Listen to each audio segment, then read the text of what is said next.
las que todavía el Señor nos tiene preparadas a través de Él. Vamos a leer, hermanos, a partir del versículo número 14, ya que la semana anterior cubrimos hasta el versículo 13. Leo el versículo 14 que dice: los hombres de Israel participaron de las provisiones de los gabaonitas, pero no consultaron al Señor.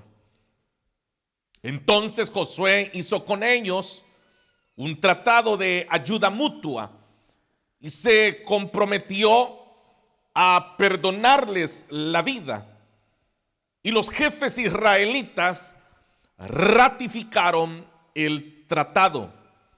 3 días después de haber concluido el tratado con los gabaonitas, los israelitas se enteraron de que eran sus vecinos y vivían en las cercanías.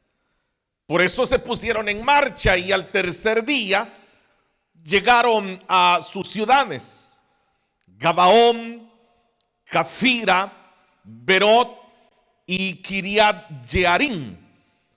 Pero los israelitas no los atacaron porque los jefes de la comunidad les habían jurado en el nombre del Señor Dios de Israel perdonarles la vida. Y aunque toda la comunidad se quejó contra sus jefes, estos contestaron: hemos hecho un juramento en nombre del Señor y no podemos hacerles ningún daño. Amén. Hasta ahí, hermanos, la lectura. Pueden, por favor, tomar sus asientos esta noche. Hermanos, hemos dado inicio la semana anterior a este capítulo 9, el cual usted recordará que inició señalando cómo se presentan ahora 2 grupos. Y eso, decíamos, era lo maravilloso de este capítulo 9, porque el escrito nos va a aportar elementos que nos van a permitir hacer, decíamos, un comparativo entre aquello que se debe de hacer y lo que no se debería de hacer a los ojos del Señor. Uno de esos elementos que veíamos la semana anterior es lo que llamamos la confederación de los reyes. Aquellos reyes que el relato bíblico nos dice que en el versículo 1, que eran reyes del occidente, reyes que estaban en las montañas, reyes que estaban a lo largo de la costa del Mediterráneo. Todos estos reyes eran reyes que se van a unir, y decíamos que incluso estuvieron dispuestos a dejar de lado las diferencias históricas que entre ellos habían tenido para poder tener un enemigo en común, y en este caso pues era Josué y el pueblo del Señor. Entonces ellos se van a unir porque ellos llegan a la conclusión de que es la única manera en la cual podrán hacerle frente. Recuerde que ya en el capítulo 8 ha caído la ciudad de Jai y ha caído Betel, y por lo tanto decíamos que se ha tomado ya la parte central de la tierra de Canaán, lo cual también señalamos que era muy importante que nosotros lo vayamos manteniendo en mente, que ellos se han establecido en el centro y que será desde el centro donde ellos comenzarán a invadir los demás territorios y apropiarse de lo que acá en el libro se le está llamando la tierra prometida, la tierra que el Señor les había jurado a sus padres. De esa forma decíamos que se ha llegado a seccionar, y esto que nosotros hemos dado inicio llegará hasta el capítulo 10, hasta el versículo 43, en donde va a culminar esta narración que hemos apenas iniciado en este capítulo. Lo cierto es entonces de que los reyes se han unido y han dejado de lado sus diferencias para poder enfrentar a Josué. Es decir, ellos ya dimensionaron la fuerza militar que representa Josué con sus hombres, y por lo tanto ellos consideran que Jai no pudo, Jericó no había podido detenerlos, el mismo Jordán había sido incapaz de detenerlos, y por lo tanto ellos tienen la idea que unidos podrán vencer a Josué.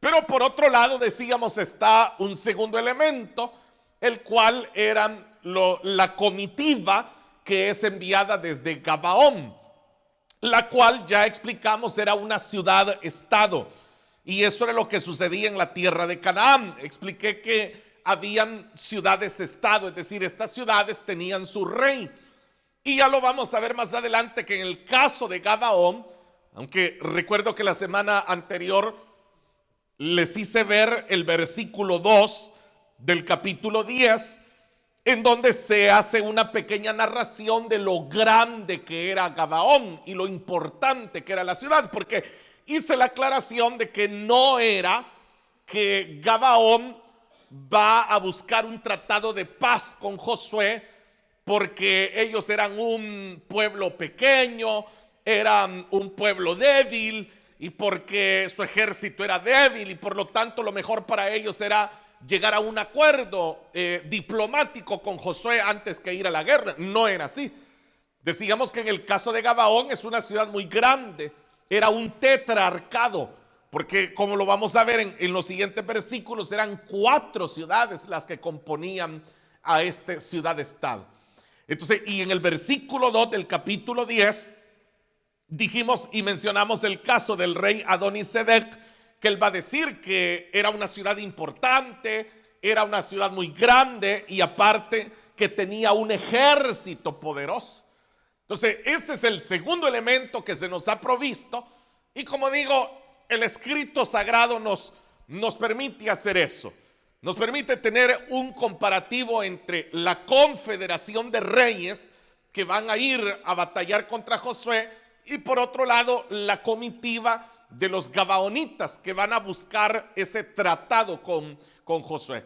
Entonces decíamos que es un hecho, y la enseñanza que dejábamos en la ocasión anterior es de que es un hecho que de igual manera hoy en día todos se van a confabular siempre contra la obra del Señor, pero que aunque se confabulen, el Señor de Él es la victoria, y que Él siempre va a vencer sobre aquellos que pueden dejar hasta sus diferencias de lado con tal de destruir la iglesia del Señor, pero el Señor sostendrá su iglesia, porque eso es lo que el Señor dijo en su palabra, que ni siquiera las puertas del infierno podían abrirse y mantenerse abiertas frente a la iglesia, porque el Señor le ha dado una victoria a su iglesia. Eso es lo que la Escritura dice, que Él nos ha dado la fe, y dice que nuestra fe ha vencido al mundo. Ahora, eso es lo que veíamos entonces la semana anterior. Ahora, dijimos que en esta ocasión íbamos a hablar de los gabaonitas, porque si usted recuerda, pues la semana pasada no ahondamos en el caso de ellos, y como le expliqué, era debido a eso, a lo que hoy va a suceder con ellos. Ellos, recuerde que se han presentado delante de los israelitas, delante de los jefes de los israelitas. Es decir, cuando hablamos de jefes, usted debe de entender lo que ellos eran jefes tribales. Es decir, cada tribu tenía un representante, era un modelo de gobierno en donde había un representante que era el que respondía ante Josué. Entonces Josué obviamente no podía hablar con todo el campamento, que ya hemos explicado que eran miles y miles y miles, sino que lo que Josué hacía era reunirse con los jefes de las tribus. Entonces cada jefe de tribu tenía que trasladar la información y todos los asuntos a su tribu, y de esa manera el campamento estaba informado de todo lo que estaba ocurriendo. Ahora, estos jefes son como el consejo, podríamos llamarle, de gobierno que Josué tiene para poder atender todo lo que se va presentando. Y es así entonces como llegó la comitiva de los gabaonitas. Recordemos cómo se han presentado ellos. Dijimos que ellos, se presentaron con la ropa gastada, se presentaron con las sandalias gastadas, se presentaron con un pan que ellos llevaban muy duro, se presentaron con los odres reventados y sin vino, y ellos entonces han preparado esta estrategia para poder tomar por sorpresa a Josué y a sus ancianos, a los jefes del pueblo, para poder convencerles de que ellos eran viajeros que venían desde muy lejos, porque dijimos que el Señor le había establecido a Israel que ellos no tendrían que llevar a cabo ninguna alianza con los pueblos de Canaán, pero no les prohibió hacer alianza o tener alguna especie de trato con alguien que estuviera muy lejano de Canaán. Entonces ellos es lo que han presentado la idea de que ellos vienen de muy lejos. Entonces, claro, en un principio los ancianos, recuerde que lo vimos, ellos tuvieron una sospecha y ellos le dijeron, no les creemos mucho, ¿ustedes de dónde vienen? Ahora, cabe mencionar de que esa sospecha que ellos tuvieron era una sospecha humana. O sea, no tenía nada que ver el Señor con la sospecha que ellos están teniendo. Es decir, ellos están como en un estado de alerta y al verlos lo que ellos dicen es, no les creemos mucho, no tenemos la certeza de que ustedes estén diciendo la verdad. Eso es lo que ellos respondieron. Josué los mira también, les hace preguntas de dónde vienen, cuál es el país de ustedes. Pero dijimos que ellos ni siquiera responden esas preguntas de Josué. Ellos en ningún momento le dieron el nombre de su nación, no le dan mayores detalles, sino que ellos se presentan ante Josué más bien narrando la experiencia del viaje que ellos habían tenido, diciendo, cuando salimos de nuestras tierras, venimos de tan lejos que cuando salimos de nuestras tierras, este pan estaba bueno. Era un pan muy sabroso, muy blando, y míralo ahora, se nos ha endurecido porque el camino fue largo. Luego dicen, mira, cuando salimos estos odres los traíamos repletos de vino y ahora no traemos nada, se nos ha agotado. Mira nuestra ropa, mira nuestro calzado, no tenemos nada, el viaje ha sido largo. Entonces, lo que ellos tenían, los israelitas, era solo una sospecha. Y esa sospecha es lo que nosotros humanamente llamamos ser perspicaz. Hay personas que tienen la perspicacia de poder sospechar de otros y decir, a mí se me hace o yo no le creo mucho, pero eso estamos hablando de algo que es humano. Eso responde a un rasgo humano, porque usted sabe que hay otras personas que todo lo que se les diga, ellos lo creen. O sea, son tan inocentes que ellos todo lo que se les diga, ellos dicen es verdad.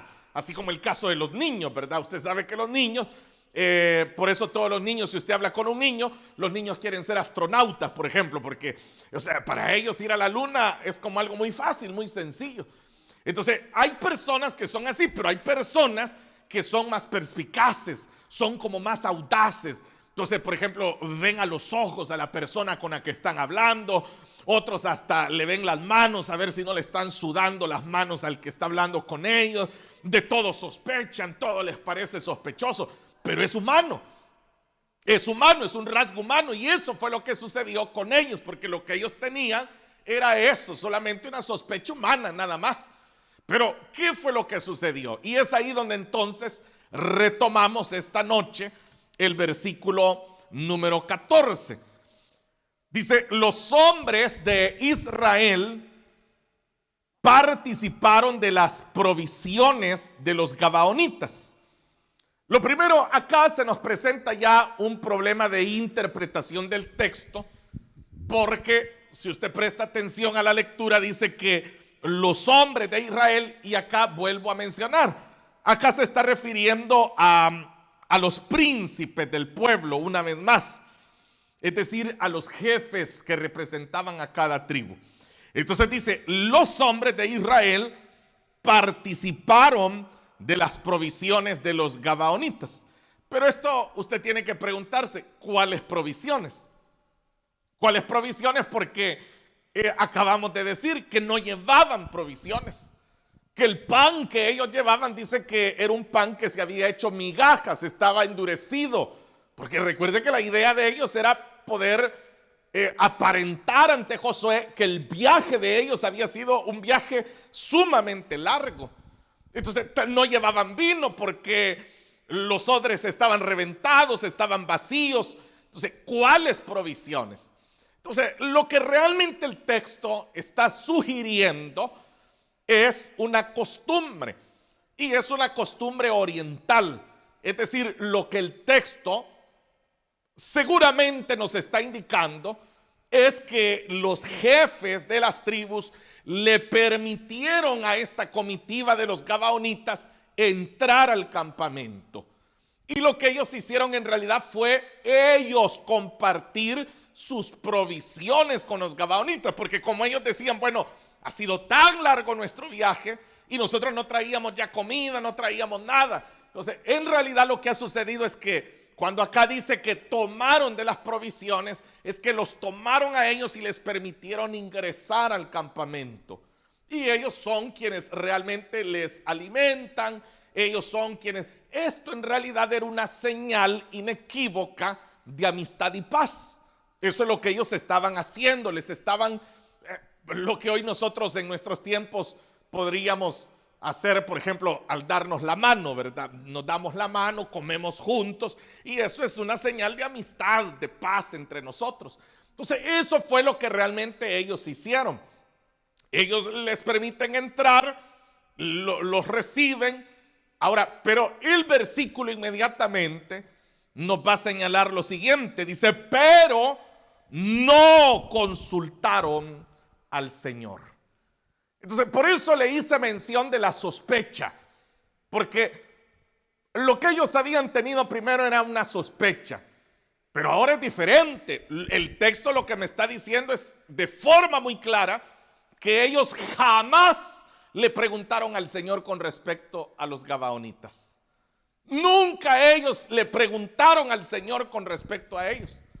O sea, ellos se quedaron solamente... Por eso hay personas que dicen, yo tengo una corazonada, dicen algunos. Yo tengo una sospecha, a mí me parece, es que a mí cuando... Y tratan de hacerlo de esa manera, pero aquí está diciendo claramente el texto que lo que ellos no hicieron fue consultarle al Señor con respecto a aquel caso. Ellos lo reciben y lo dejan entrar, siéntense pues. No han comido, coman, no han bebido, beban, y cuéntenos cómo es su país. Entonces, pero todo esto, los gabaonitas, lo que van generando es una confianza. Y dentro de esa confianza va a suceder algo, es que ellos van a lograr su objetivo.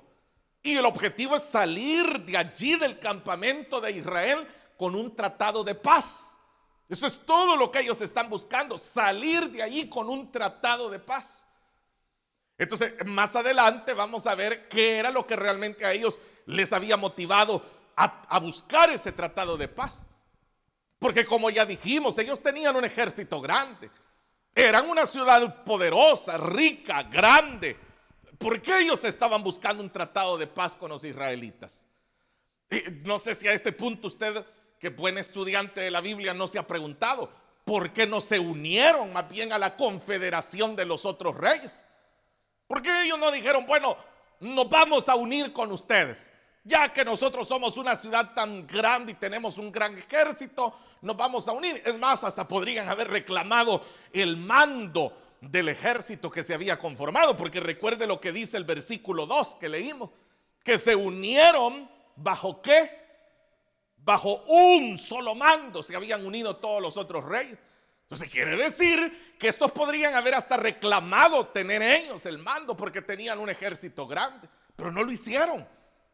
Ellos jamás llegaron a contemplar unirse a la confederación de reyes. El plan de ellos fue buscar este tratado de paz. Eso fue lo que ellos persiguieron. Y por eso fue que idearon toda esta artimaña de decir, bueno, busquen ropa vieja, busquen pan duro, traigan unos odres viejos. Si ellos eran vecinos, ya lo va a ver usted más adelante, estaban a 3 días de ellos.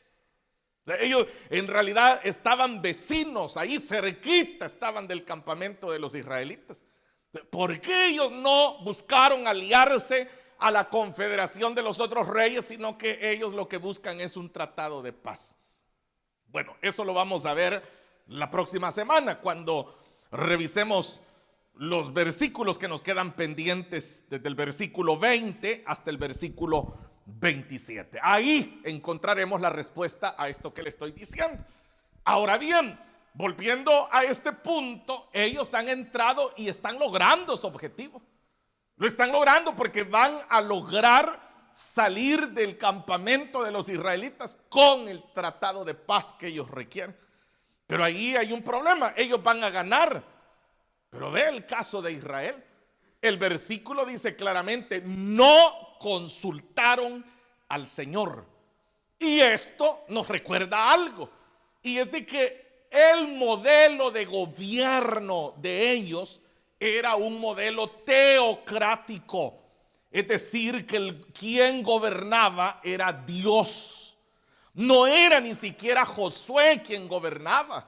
Josué era un líder que había sido delegado por Moisés, a quien el Señor había llamado. O sea, ve el orden. Dios es el que llama a Moisés. Moisés va preparando en el camino a Josué. El Señor acepta que Josué pueda ser el sucesor de Moisés, pero ese es el orden. Pero quien gobernaba era el Señor. Por eso es que el Señor había pedido que el arca estuviera en medio de ellos. Por eso es que el Señor había ordenado que se construyera la tienda en donde iba a habitar el arca, porque era el Señor quien gobernaba en medio de ellos. Entonces eso es a lo que se le llama un modelo de gobierno teocrático. O sea, porque hay diferentes modelos. Por ejemplo, está el modelo de la democracia, en donde quien tiene el poder, o sea, bueno, en teoría, ¿verdad?, es el pueblo. O sea, por eso se llama demo, que es de pueblo, es democracia. Entonces, porque es el pueblo supuestamente quien tiene el poder. Pero en el caso de ellos el modelo de ellos era teocrático, y esto va a cambiar allá en el primer libro de Samuel, cuando ellos lleguen a tener ya un modelo de gobierno de monarquía, que es cuando ellos llegan a tener un rey. Entonces, pero en este momento el modelo de ellos era teocrático, es decir, era Dios quien tenía que tomar todas las decisiones. Entonces se da cuenta, ellos no le preguntaron al Señor, y eso es lo que dice el versículo claramente, no le consultaron al Señor. O sea, nunca a ellos se les ocurrió decirles, miren, espérense un momento. O sea, yo tengo sospechas. Yo tengo mis sospechas de que ustedes podría ser que nos estén engañando. Otros podrían haber dicho, no, yo les creo, mire, pobrecitos cómo vienen, mírele las sandalias que traen, mírele la ropita. Otro, mire, pobrecito, este hasta cara de hambre tiene. Yo sí les creo. Entonces, todo el mundo dudando, pero ¿qué era lo que tenían que haber hecho entonces? Decir, espérenos un momento, vamos a ir a consultarle al Señor. Entonces, ir y decirle, Señor, tú que lo conoces todo, tú que puedes ver lo que los hombres no podemos ver, tú que puedes pesar, escudriñar el corazón de los hombres. ¿Quiénes son estos? ¿Quiénes son estos? Estos que aparentan ser viajeros de una gran distancia, ¿realmente lo son o no lo son? Eso es lo que ellos tendrían que haberle consultado al Señor. Por cierto, yo aprovecho el comercial, ¿verdad? Y les pregunto a ustedes le consultan todo al Señor, ¿verdad? O sea, porque el modelo de gobierno de la iglesia es teocrático. O sea, la iglesia, su modelo de gobierno es teocrático, es decir, es el Señor quien gobierna la iglesia.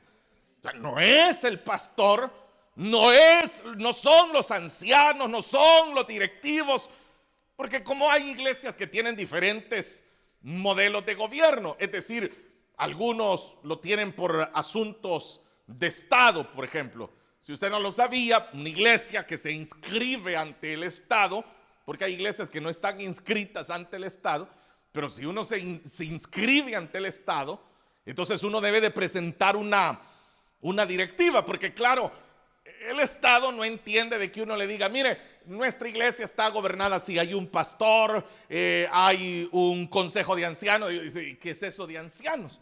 O sea, ante el gobierno funciona decir, mire, él es el presidente, él es el vicepresidente, él es el tesorero, él es el vocal. Entonces, eso es lo que ellos entienden. Ahora, pero la iglesia en realidad y bíblicamente, su modelo de gobierno es teocrático, es decir, es el Señor. ¿Por qué decimos eso? Porque la Biblia lo dice, Efesios lo dice claramente, que Cristo es la cabeza de la iglesia.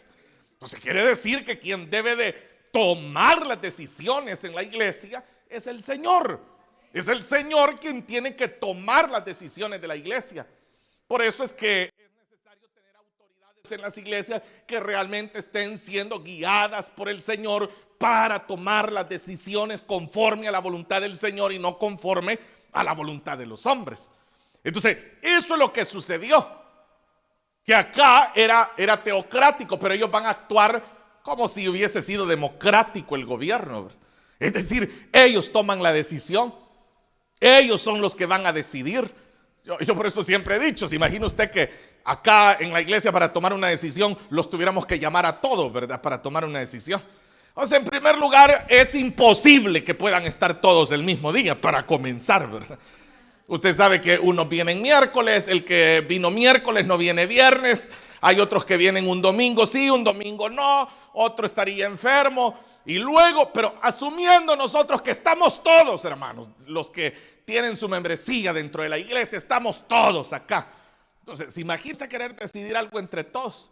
Y todos teniendo diferentes opiniones, y como siempre hay hermanos que se quieren contradecir con el otro. Algunos estarían diciendo, cuando hable aquel hermano voy a hablar yo para llevarle la contraria.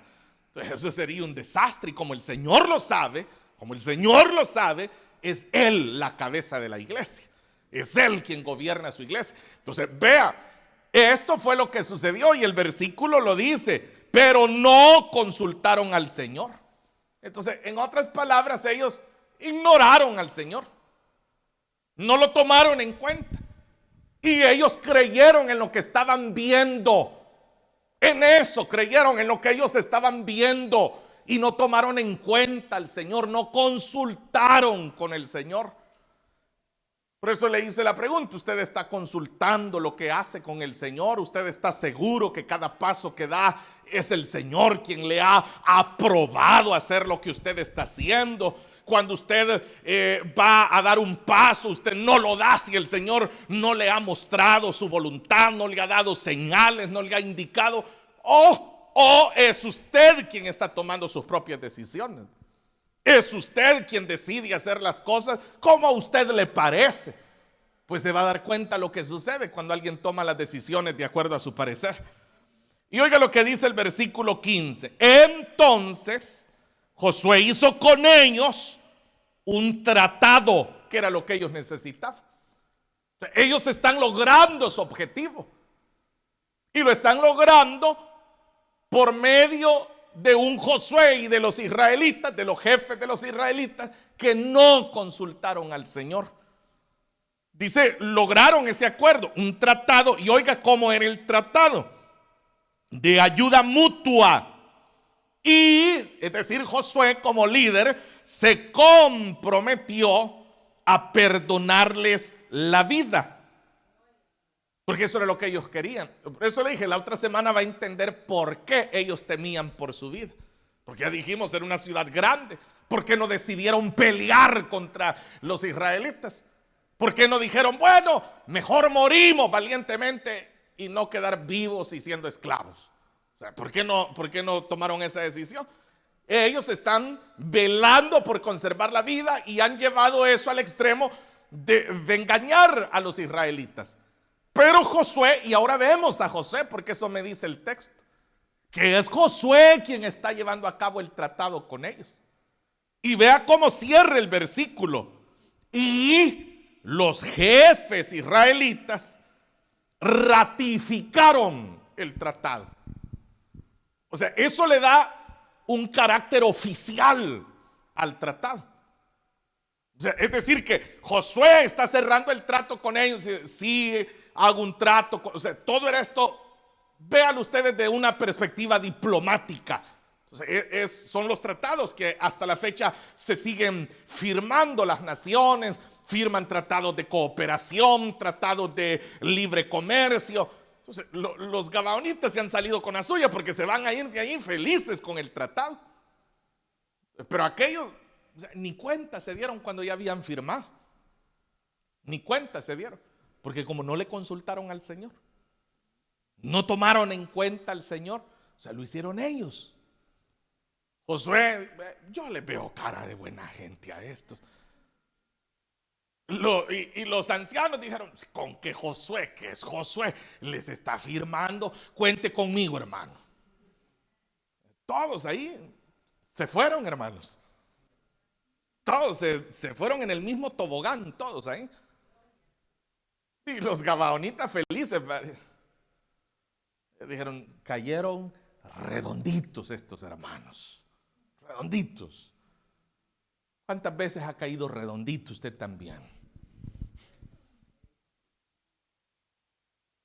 ¿Cuántas veces usted ha visto las apariencias de las personas que le rodean y usted en eso confía, en las apariencias que ve de las personas? Dice, no, si la hermana me quiere, no, si el hermano me aprecia. O sea, ¿usted le ha consultado al Señor? ¿Usted ha buscado que el Señor sea quien le hable? Ahora, la pregunta es también en nuestro caso, ¿verdad? ¿Cómo vamos a consultar al Señor? O sea, suponiendo que usted diga, no, es verdad, hermano, yo tengo que consultarle al Señor. ¿Cómo consultarle al Señor? ¿Cómo usted puede consultarle al Señor? Bueno, ellos podían hacerlo de una manera diversa a nosotros, pero nosotros, hermanos, tenemos un manual de vida que el Señor nos ha dado. Esto es lo que usted debe de aprender a consultar. Fíjese que en este versículo que hemos leído, en el versículo número 14, cuando dice, pero no consultaron al Señor, ¿sabe qué es lo que dice en el hebreo de forma literal? Pero no buscaron la boca del Señor, dice. Esa es la traducción literal del versículo. Pero no buscaron la boca del Señor. Lo que está diciendo es no buscaron la palabra que salía de la boca del Señor. Que el Señor les dijera, no. Les están tomando el pelo. O sea, ellos no buscan esa palabra del Señor, sino que ellos vieron a los gabaonitas y es verdad, hasta cansados los veo yo. Entonces eso fue lo que ellos creyeron, pero no buscaron la palabra que sale de la boca del Señor. Eso que usted tiene ahí es la palabra inspirada por el Señor. Por eso es que si en algo usted debe de descansar a la hora de tomar decisiones, es en la palabra. Yo siempre se los he dicho y no me voy a cansar de repetirle. Si está en la Biblia, amén. Si no está en la Biblia, no se puede decir amén. La Biblia es plena, es decir, es completa. Por eso cuando hemos hablado de las doctrinas, hemos hablado de bibliología y hemos hablado de la plenitud, la Biblia es plenaria, es completa. Es decir, no le falta nada. La Biblia no necesita ayuda de nadie porque lo tiene todo, lo contiene todo lo que nosotros como hijos del Señor necesitamos. Lo que pasa es que uno es el que no recurre a ella, uno es el que no la lee. La Biblia es inerrante, es decir, no contiene ni un solo error. Es inerrante. Los hombres pueden equivocarse, pero la Biblia no, porque es inerrante. Dice que es inspirada por Dios. Es decir, que Dios la sopló. Es el neuma de Dios. Dios la sopló, la inspiró, salió de Dios. Cuando dice el neuma, es el aliento que sale de Dios, lo que Dios está exhalando. Eso es la Biblia. Entonces, si nosotros recurrimos a ella, estamos consultando al Señor. Quiere decir que si usted no leyó la Biblia en todo el día, no ha consultado al Señor usted. Eso es lo que uno debe de consultar. ¿Sabe cuándo le comenzó a ir mal ya en la monarquía? ¿Sabe cuándo les comenzó a ir mal a los reyes? Cuando comenzaron a consultar a los hombres. Ahí les comenzó a ir mal. Cuando ya no consultaban al Señor, no que a los hombres. Por eso fue que el Señor les había prohibido a ellos, los agoreros, los que tenían espíritu de adivinación, las pitonisas. Por eso. Porque bien dice la Escritura, sea todo hombre mentiroso, sea Dios veraz. Porque el hombre puede engañar, puede mentir, pero Dios no. ¿Qué le sucedió a muchos reyes? Se amparaban en profetas mentirosos. Profetas que se recuerdan aquel que agarró hasta unos cuernos y se los ponía y le decía, así dice el Señor que vas a derrotar a tus enemigos. Y el mismo rey sabía que le estaban mintiendo y decía, solo mintiendo me pasan esto. Porque no soportaban la verdadera palabra del Señor. O sea, les fue mal por oír profetas que Dios decía, ahí están, soñé, decía el Señor. Y es falso, yo no les he dicho nada. Dicen, el Señor me dijo, yo no les he dicho nada, decía el Señor. Ellos nunca estuvieron en mi secreto, no les he hablado yo. Pero nosotros tenemos que volver a consultar al Señor en todo. Ahí está Josué dándoles el tratado que ellos buscaban. Y ellos se van, seguros de que llevan ese tratado, como dice acá, de ayuda mutua. Y se comprometió a perdonarles la vida.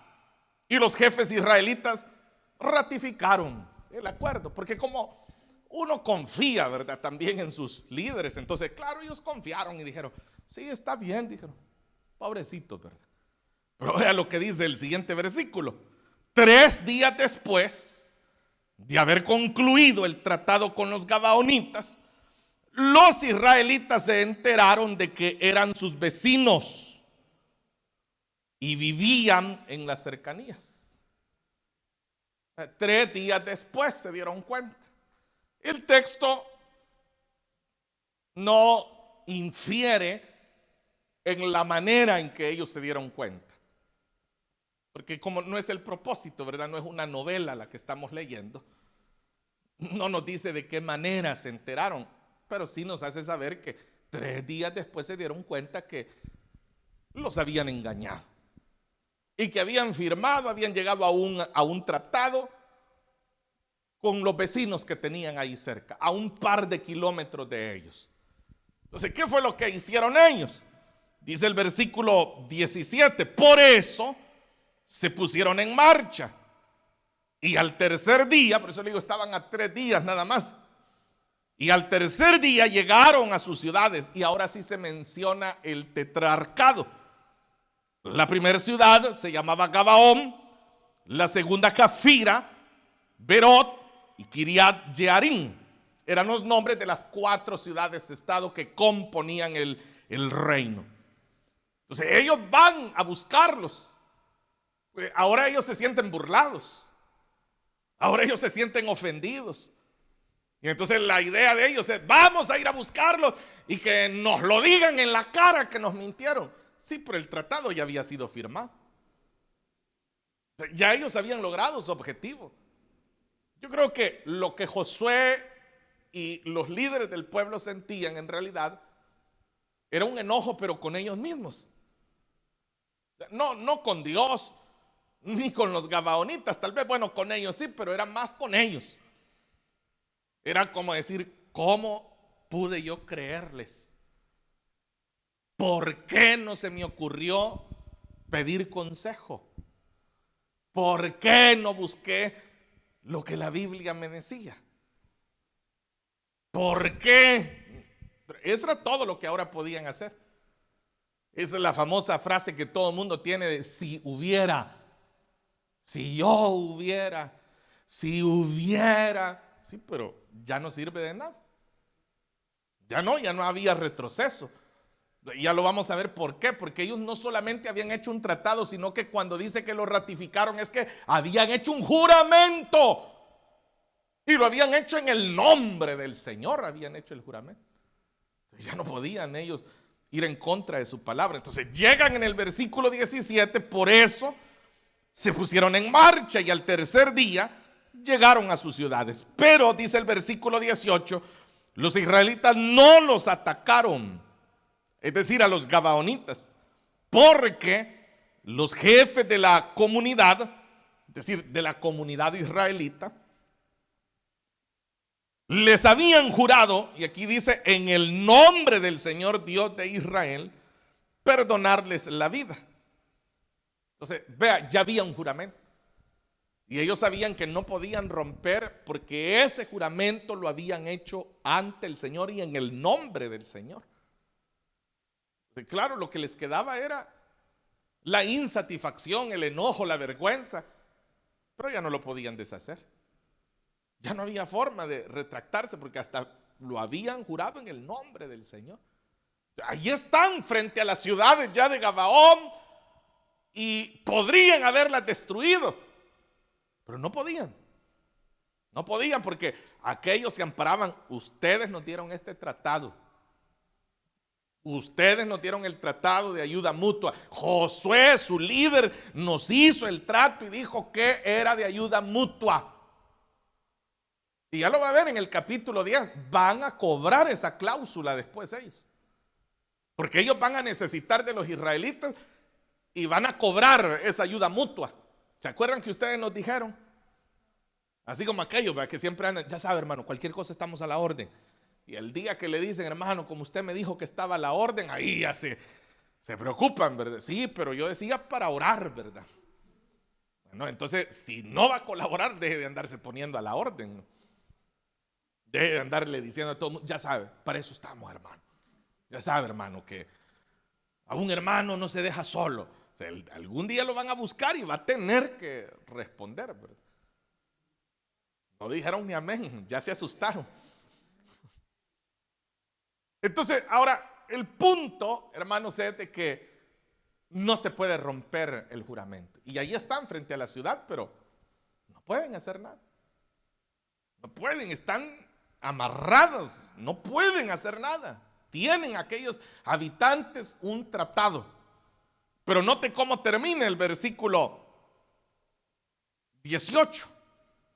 Y aunque dice toda la comunidad se quejó contra sus jefes. Es decir, los israelitas se quejaron y decían, bueno, ¿y por qué no los atacamos? Ya venimos hasta acá. Den la orden para que tomemos otras ciudades ya. Entonces cuando les dijeron, no podemos porque tenemos un tratado con ellos. ¿Qué? Dijeron todos los demás. Y se molestaron. Y esto nos lleva a otra enseñanza. Y es de que muchas veces el pueblo no va a comprender las decisiones de sus líderes. Pero los líderes por eso deben de tomar decisiones sabias. Porque ante la comunidad ellos son los responsables. Por eso es que aquellos que están en eminencia dentro de la iglesia, los pastores, los ancianos, los dirigentes, deben de tomar decisiones sabiendo que van a repercutir en el rebaño esas decisiones. Sabiendo, y por eso es que uno debe de pensar lo mejor. Por eso es que las decisiones dentro de una congregación no se pueden tomar en cuestión de 5 minutos, ¿verdad? Si hay alguien que toma decisiones así, seguramente va a arrastrar a su comunidad cristiana al dolor y al fracaso. O sea, las decisiones tienen que ser tomadas con tiempo. O sea, si usted me pregunta a mí, hermano, yo no tengo prisas para tomar decisión. A veces hemos tenido reuniones. Bueno, este lunes que acaba de pasar, nos fuimos de acá, de este local, pasada a las 2 de la mañana con los hermanos ancianos. Y nos quedaron una serie de puntos que no los logramos ver y yo les dije, bueno, quedan para la otra reunión. O sea, porque no hay prisa. No hay prisa, hay que pensar bien lo que se va a hacer. Pero hay gente que quisiera que uno tome las decisiones ya, en el momento. No funciona así. Y ahí estaba la comunidad ahora reprochando a Josué y a los jefes de la comunidad diciéndole: ataquémoslo. No podemos porque hicimos un juramento. Pero eso es algo, como le digo, tiene dos lados. En el primer lado, los líderes deben de tomar decisiones siempre que beneficien a la comunidad. No pueden tomarse decisiones para quedar bien con alguien, para satisfacer a unos pocos y no pensar en los muchos. Las decisiones tienen que ser tomadas para favorecer a la comunidad del Señor. Y número dos, el otro lado, la comunidad, como se le está llamando acá, debe de aprender a respetar y a confiar en las decisiones que sus líderes están tomando. Esa es la idea, que la comunidad confíe y diga: bueno, si mi líder ha decidido eso, yo tengo la certeza de que le ha pedido dirección al Señor y que por eso lo ha hecho de esa manera. Si tomó esa decisión, significa que ya lo pensó bien, ya lo consultó con el Señor, ya revisó en la palabra que salió de la boca del Señor cómo se actúa ante esa situación. Yo confío que van a tomar una buena decisión. Esa es la confianza que se debería de tener. ¿Se da cuenta? O sea, todo esto pareciera que es de ayer, ¿verdad? Que es el periódico de ayer. Y fue escrito hace tantos años. Y ahí está lo mismo que sigue ocurriendo en las comunidades cristianas. Es lo mismo que ocurría también en este tiempo. El versículo 19 nos habla de la respuesta que dieron ellos. Estos contestaron, es decir, los jefes de la comunidad: hemos hecho un juramento en nombre del Señor y no podemos hacerles ningún daño. Fueron categóricos y dicen: ante el Señor hemos jurado, no podemos hacerles daño. Punto. Y el pueblo respetó esa postura y se tomó una decisión, que es lo que estudiaremos la siguiente semana. Porque eso es como decían por ahí, no, de nada sirve estar llorando por la leche que se derramó. Ya se hicieron mal las cosas. Entonces, ¿qué vamos a hacer? Hay que buscar una alternativa, hay que buscar una solución a esto. Entonces, eso es lo que Josué va a hacer a partir del versículo 20. Y si usted nota, así inicia el versículo 20. Esto es lo que haremos, dice el versículo 20. Entonces, ahí está, se va a buscar la solución a esta situación. Se van a tomar medidas. Eso es lo que estudiaremos la próxima semana, las medidas que se tomaron. Entonces, quiere decir, el texto de esta noche nos ha dejado claras lecciones. Número uno, debemos de consultar la palabra de Dios. Todo cuanto ocurre en nuestra vida, todo cuanto sucede en nuestra vida, todo cuanto vaya a suceder en nuestra vida debe de ser consultado, e insisto, con la palabra del Señor. La palabra del Señor, que es inerrante, es inspirada, es eterna, es la que debe de ser consultada. Número dos, dijimos, el modelo de gobierno de la iglesia es totalmente teocrático.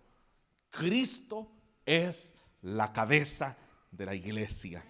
Es Él quien debe de gobernar su iglesia y regir su iglesia. Y si alguien se atreve a quitarle el señorío a Cristo, está cometiendo el peor de los errores de su vida.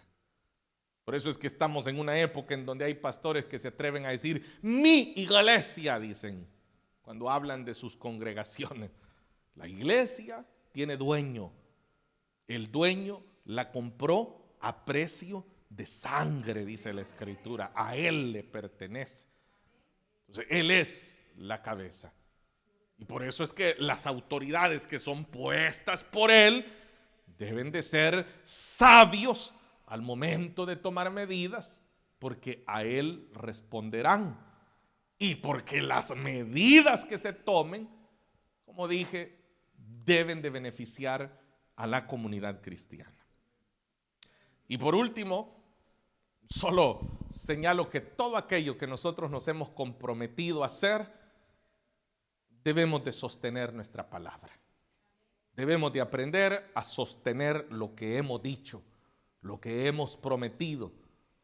Cualquier compromiso que usted haya hecho, hónrelo, hónrelo, porque eso es lo que el Señor espera de nosotros, que nosotros podamos honrar nuestra palabra, porque al honrar nuestro compromiso, estamos dando un claro testimonio de que Cristo obra a través de nosotros.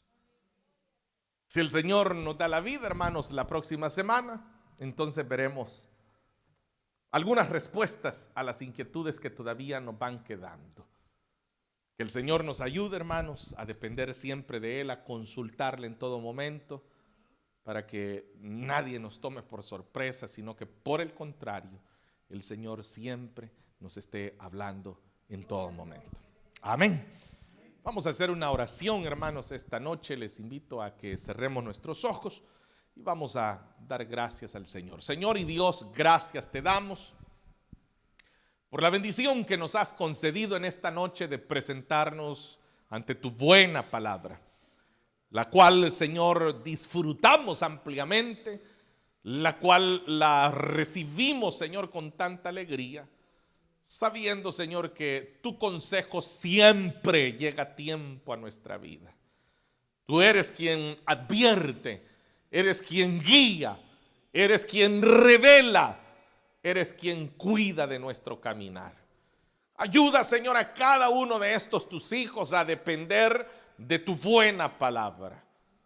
Que ante cualquier incertidumbre, ante cualquier duda, podamos correr inmediatamente a tu buena palabra, la cual, Señor, en su plenitud fue inspirada para ser útil a nuestra vida. Ayúdanos, Señor, a recurrir a esta fuente inagotable para que siempre nuestras vidas se vean dirigidas por tu buena voluntad. Gracias te damos, Señor, en esta noche, en el nombre de Cristo Jesús. Amén, Señor, y amén. Hermanos, que el Señor los bendiga a todos y que su gracia y su amor estén sobre nuestras vidas.